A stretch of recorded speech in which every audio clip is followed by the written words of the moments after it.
Hi అండి. కువైట్‌లో బయట పని చేసుకున్న వాళ్ళకి ఫుడ్ ఖర్చు మీరే పెట్టుకుంటారా? లేదంటే వాళ్ళు ఇస్తారా? అని అయితే అడుగుతున్నారు.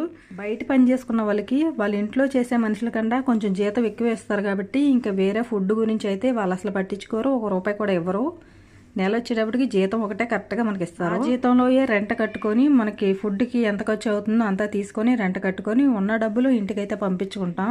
మన ఇండియాలో అయితే మనకి ఎప్పుడు ఏది తినాలనిపిస్తే అప్పుడు మార్కెట్కి వెళ్ళి తెచ్చుకుంటాం. కానీ ఇక్కడ అలా ఉండదు కాబట్టి ఒకేసారి తెచ్చుకొని ఇలాగా శుభ్రంగా నీట్గా చేసుకొని ఫ్రిడ్జ్లో అయితే స్టోర్ చేసుకుంటాం.